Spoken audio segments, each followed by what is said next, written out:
నమస్కారం గురుగారు. సమస్త సన్మంగళాని భవంతు. అష్టలక్ష్మి ప్రాప్తిరస్తు. గురుగారు, కనుమ నాడు గోవులకి దానం చేస్తే ఎటువంటి కష్టాలైనా తొలగిపోతాయి అంటారు. ఇది ఎంతవరకు నిజం అంటారు? అంటే కనుమ పండుగ అనేది పశువుల సంపద వృద్ధి పొందడానికి చేసే పండుగ. ఉమ్, అంటే కనుమ పండుగ రోజున గోవుకి ఆహారం పెట్టమనేది కాదు అక్కడ, పశువులను పూజించమని చెప్పేది. మనం మొన్న భోగి పండుగ గురించి మనం చెప్పుకున్న విషయంలో మన యొక్క పండుగలన్నీ కూడా ప్రపంచానికి హితాన్ని కలిగించేవి. అలాగే ప్రతి చోట ప్రకృతితో మమేకమైనటువంటి పండుగలు. రెండవది పశువు అంటే పాము, అంటే పాములు కానీ, పుట్టలు కానీ, పశువులు కానీ, గొర్రెలు కానీ, మేకలు కానీ, ఏదైనా సరే మన జీవన క్రమణంలో అంటే జీవన పరిక్రమణలో వాటికి కూడా సముచిత స్థానం ఉంటుంది. అందులో మనకి చాలా మందికి అనుకుంటారు సంక్రాంతి పండుగ రైతుల పండుగ అని చెప్తూ ఉంటారు. కాదండి, ఇది జనజీవన స్రవంతిలో ఖచ్చితంగా మనకి కనుమ పండుగ కూడా మనం పట్టణాల్లో కూడా జరుపుకోవాల్సిన పండుగ అది. అసలు పట్టణాల్లో జరిపితే మంచిది అంటాను నేను. ఎందుకంటే పశువులని కబేళాకు పంపించేటువంటి దుస్థితికి మనం దిగజారిపోయినామంటే ఆలోచించండి. ఎట్టిపోయినటువంటి ఆవును కానీ, ఎట్టిపోయినటువంటి ఎద్దును కానివ్వండి, మనం కళేబాలకు పంపించకూడదు. మనకి అటువంటి అర్హత లేదు. వాటంతటికి అవి చనిపోయినటువంటిది. మరి ఎలా తినాలి స్వామి? ఎవరు చెప్పాడు దాన్ని తినమని? నిన్ను పశువుని తినమని ఎవరు చెప్పాడు? మేకని తినమని ఎవరు చెప్పాడు? కోడిని తినమని ఎవరు చెప్పాడు? అవి పుట్టుకకి కారణం వేరే ఉంది. వాటి పుట్టుక కారణం మీరు తినడం కోసం కాదు. ఈ నాన్ వెజ్ తినే వాళ్ళ కోసం పుట్టలేదు అవి. ఆ పుట్టడం కోసం కాదు. ఇక్కడ మళ్ళీ ఒక అపవాదులు బాపునలు తింటారు కాబట్టి రేట్లు పెరిగిపోయాని. అందుకే చెప్తాను, బ్రాహ్మణ వెధవల్లారా అంటే ఎటువంటివి తినేవాడు, తాగేవాడు, నాన్ వెజ్ తినేవాడు, బ్రాహ్మణ వెధవల్లారా, దయచేసి మీరు ఇప్పటికైనా సిగ్గు శరము తెచ్చుకొని అటువంటి వాటికి దూరంగా ఉండండి. లేదా మాలాంటి మంచి వాళ్ళకి చెడ్డ పేరు వస్తుంది. ఈ విషయం గుర్తుపెట్టుకోండి. నీ తల్లిదండ్రులకి కనీసం నువ్వు సరిగ్గా జన్మించిన వాడివైతే ఇటువంటి వాడికి దూరంగా ఉండేమని చెప్తూ ఉంటాను నేను ఎప్పుడు కూడా. కాబట్టి ఇటువంటి తినమని ఎవరు చెప్పలేదు ఎక్కడ కూడా. కానీ ఇటువంటి పండుగల ప్రశస్తం ఏంటంటే గోవుని పూజించు, ఎద్దుని పూజించు, ఈ ఏవైతే పశువులు ఉంటాయో అంటే మేకల్ని కూడా పూజించమని చెప్పబడుతోంది. మేక అంటే ఎవరు? మేషరాశికి అధిపతి, అంటే కుజుడి యొక్క ఆసనం లక్కంగా చెప్పాలంటే. అటువంటి దాన్ని తినమని ఎవరు చెప్తాడు? అది తినడం వల్ల నీకు అనేక రకాల కుజదోషాలు ఏర్పడవా? మేకను తింటే కూడా కుజదోషాలు ఏర్పడతాయి. అసలు కుజదోషం ఉన్నవాడు మేక తినొద్దు. అసలు శాస్త్రంలో స్పష్టంగా చెప్పాలి ఈ విషయాన్ని. తినడం వల్ల దోషం ఏర్పడుతుంది ఖచ్చితంగా. దానివల్ల సంతాన వృత్తి ఉండదు. కాబట్టి మేక తినడం ఎవరు చెప్పలే మీకు.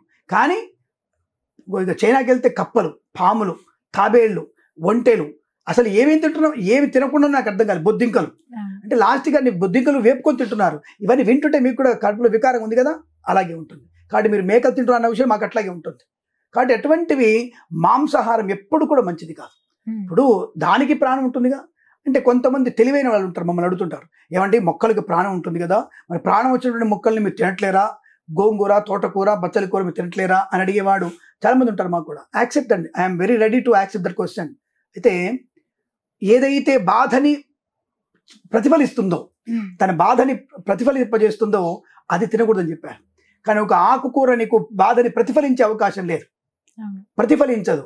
ఎప్పుడైతే అవతలి వాళ్ళ యొక్క ప్రతిఫలం అంటే కనబడుతుంది కదా, వాళ్ళకి బాధ మనకి చెప్తున్నాయి కదా. మేకను కోస్తుడు అరవదా? కోడి అరవదా? బొద్ది కూడా అరుస్తుంది, మనకి వినపడదు అంతే. బొద్దింక కూడా అరుస్తుంది, మనకి మన చెవులు విరికిడే లేదు వాటికి. కాబట్టి అటువంటివి ఎప్పుడైతే వాటి బాధను మన ముందు ప్రకటిస్తున్నాయో, బాధను మనకి చూపిస్తున్నాయో, వాటిని తినకూడదని చెప్పారు. కానీ ఒక ఆకుకూర కానీ, ఒక తోటకూరలు కానీ మీకు బాధని ప్రకటించవు. అటువంటి ప్రకటించినటువంటి వస్తువులు తినండి అని చెప్తున్నారు వాళ్ళు. దానికి ఇబ్బంది లేదని చెప్తున్నారు. కాబట్టి ఈ కనుమ పండుగ రోజున విశేషమైనది మన యొక్క ఉన్నతికి, మన జీవన ప్రయాణంలో, జీవన ప్రమాణంలో మనకి పూర్తిగా తోడ్పడేటువంటి ఎవరంటే ఇవే. ఇప్పుడు పాలు లేకపోతే నెయ్యేది, నెయ్యి లేకపోతే నీకు నూనెది, ఇవి లేవుగా. అంటే ఆ పాలు ఉండాలంటే పాడి ఉండాలిగా, ఆ పాడి ఉండాలంటే నువ్వు పశువులు జాగ్రత్త చూసుకోవాలిగా. అందుకే నేను పట్టణంలో చేయండి ఈ పూజలు అని చెప్తున్నాను నేను. పశువుల పూజలు పట్టణంలో చేయండి. చేస్తే ఎలా మనకి పాలు బయటికి వస్తున్నాయి, నెయ్యి ఎలా వస్తుంది, అలాగే నూనె పదార్థాలు ఎలా వస్తున్నాయి, ఎలా మనం ప్రయోజనాన్ని పొందుతున్నాము అనేటువంటి విషయం తెలుస్తుంది మన వాళ్ళకి. కాబట్టి ఈ పల్లెటూరి పండుగ కాకుండా పట్టణ పండుగ, కనుమ పండుగ చేస్తే మాత్రం అది అద్భుతంగా ఉంటుంది. పశువులను పూజించే విధానం అంటే రైతు సోదరులు ఇంత కాయ కష్టం పడుతూ తను ఎలాగో సుఖాన్ని పడుతున్నాను, కానీ ఆవులకంటూ ఒక ఆవులకి కానీ, ఎద్దులకు కానీ ఒక రకమైనటువంటి పూజ చేద్దాం వాడికి అని చెప్పేసి ఆ రోజు వాడి గిట్టెలకి బంగారం తొడిగి, కొమ్ములకి బంగారం తొడిగి, గిట్టెలకి మంచి శుభ్రం చేసి, వాటికి మంచిగా మందు కట్టేసి, హాయిగా వాటికి ఇష్టమైన పదార్థాలు పెడుతూ బ్రహ్మాండంగా దేవుడి కంటే ఎక్కువ పూజిస్తాడు. దేవుడి కంటే ఎక్కువ పూజించాలి. నిజంగా చెప్పాలంటే శ్రీసూక్త పురుసూక్త విధానంతో గోవులను పూజించాలి, ఎదురుని పూజించాలి. ఆ రోజు మనం తప్పకుండా రుద్ర నమ్మక చమకాలు చెప్పి పూజించాలి.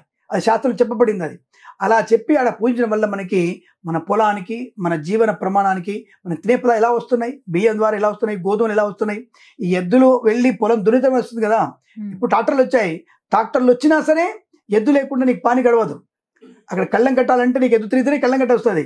ట్రాక్టర్ మీద కొడితే రావు నీకు. ఎన్ని మిషన్లు ఉన్నా సరే మనిషి అలాగే పశువు రెండు కూడా ఉన్నంత వరకే మానవ మనుగడ ప్రయోజనాన్ని పొందుకుంటుంది. ఇది ప్రయోజనాన్ని పొందుకునే అవకాశం కాదు. కాబట్టి ఈ కనుమ పండుగ రోజున విశేషంగా ఈ పశు సంపదని వృద్ధిపరచడానికి పశువుల్ని పూజించే పండుగ చెప్పాలి కనుమ పండుగ. అలాగే ఈ కనుమ పండుగ రోజున ఆడపిల్లకి విశేషంగా మనం వస్తు రూపకంగా ధనము, ధాన్యము, బంగారము ఇవ్వగలిగే అవకాశం ఉంటుంది. అల్లుడిని పూర్తితంగా అంటే విష్ణుదేవ సమానంగా పూజించాల్సిన అవసరం ఉంటుంది. ఇక ప్రసారి అల్లుడికే బట్టలు పెట్టాలంటే ఇంటికి విష్ణుమూర్తి అనేవాడు అల్లుడు అనేవాడు. ఇంటికి విష్ణుమూర్తి కాబట్టి నువ్వు పెళ్ళి ఏం చెప్పావు వాగ్దానం, సాక్షాత్ మహావిశ్వరూపాయ వరాయ అంటే నువ్వు చెప్పావు. నువ్వు కన్యాదానం చెప్పి చెప్తున్నావు ఆ మంత్రాల్లో. సాక్షాత్తుగా మహా విష్ణుమూర్తికి అవతారమైనటువంటి నీకు నాకు లక్ష్మీదేవిని ఇస్తున్నా అని చెప్తున్నావు కదా. కాబట్టి ఎలాగైతే నువ్వు ఇచ్చినప్పుడే విష్ణుమూర్తికి భావించావో, నీ ఇంటికి వచ్చిన ప్రతిసారి నీ ఇంట్లో విష్ణుమూర్తి వచ్చి భోజనం చేస్తున్నాడు. విష్ణుమూర్తికి అటువంటి మర్యాద చేయడం మంచిది. మర్యాద అంటే తాగడం కాదండి, తినడమే కాదండి, మంచి వస్త్రధారణ, మంచి బాధ్యత అయిన వ్యక్తిత్వం. బాబు మేము కూడా మీ తల్లిదండ్రులమే నాయన అని కుమారుల్లాగా నీ కొడుకులాగా అతనికి పెట్టడం, ఆ కొడుకులాగా అతను మిమ్మల్ని కూడా చూడడం అనేటువంటి భాగ్యాన్ని పొందుకోవడం, అరమరికలు లేనటువంటి సంప్రదాయాన్ని, అనుబంధాన్ని పెంచుకోవడానికి పశువులను పూజించడం, ఆడపిల్లని మరియు అల్లుడు గారిని పూజించడం కనుమ పండుగ విశేషత. అందుకే కనుమ పండుగ రోజున కాకి కూడా ప్రయాణం చేయదు. కాబట్టి ఎట్టి పరిస్థితుల్లో కనుమ పండుగ కాకుండా కనుమ పండుగ మర్నాడు మీరు ప్రయాణం చేయడం వల్ల ప్రయోజనం ఉంటుంది. కనుమ పండుగ కేవలం ప్రకృతితో పశువుల యొక్క సంపద వృద్ధి పొందడానికి మహావిష్ణువుని పూజిస్తూ, పరమేశ్వరుని పూజిస్తూ మన పశువుల్ని పూజించేటువంటి సంప్రదాయం కనుమ పండుగ ముఖ్యమైనటువంటి రోజు. ఈ రోజు కూడా మీరు తప్పకుండా కార్పప్పాలు చేస్తారు మన ఇళ్లలో. అంటే అప్పాలు చేస్తారు కదా, అప్పాలలో తెల్ల నువ్వులు వేసిన అప్పాలు తినండి. మంచి ఆరోగ్యంతో శుభలక్షణం ఉంటుంది.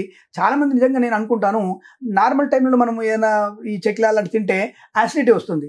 కానీ మన ఈ సంక్రాంతి భోగి పండుగ అమ్మవారి చేసే సంక్రాంతి లాస్ట్కి గిన్నెలు ఖాళీ అయిపోతాయి కానీ మనకు యాసిడిటీ రాదు. ఆలోచించండి.